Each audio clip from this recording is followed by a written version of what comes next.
antar kota antar provinsi ini menabrak tiang listrik hingga roboh di jalur Pantura Wiradesa, Pekalongan, Jawa Tengah, Jumat pagi.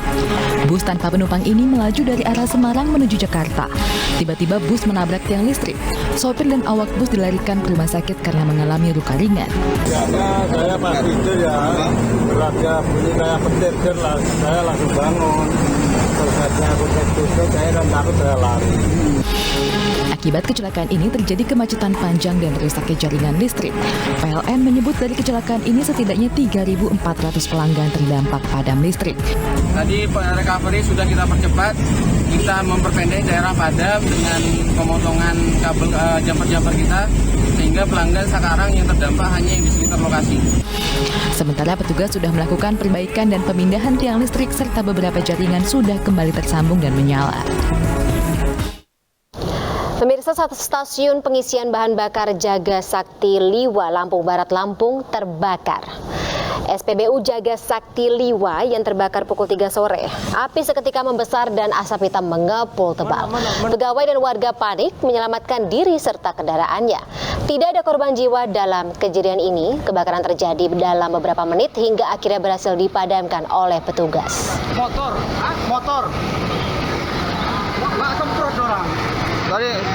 Kita ke informasi lainnya, pemirsa. Polisi masih menyelidiki kasus kelompok Khilafatul Muslimin usai aksi konvoi di kawasan Cawang, Jakarta Timur.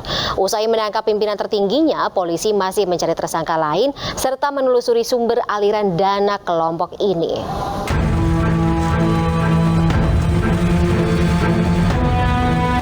Kasus kelompok Khilafatul Muslimin terus bergulir.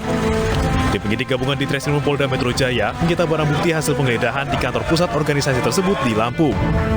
4 kontainer besar berisi komputer, dokumen, buku-buku dan selebaran terkait aksi khilafah. Khilafatul Muslimin di Kota Bandar Lampung.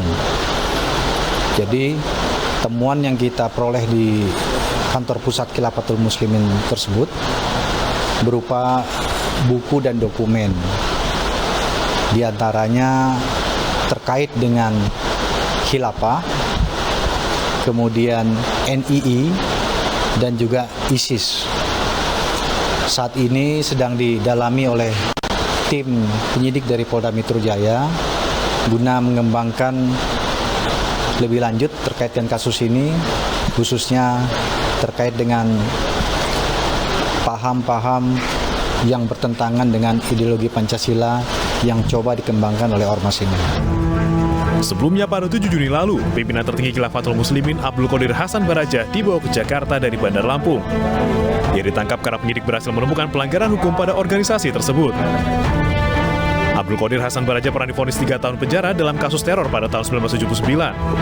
Vonis kedua 13 tahun penjara pada kasus bom di Jawa Timur dan Borobudur, Jawa Tengah pada awal tahun 1985. Ganda putri Indonesia Apriani Rahayu dan Siti Fadia lolos ke semifinal Indonesia Masters 2022. Sesaat lagi informasinya kami hadirkan.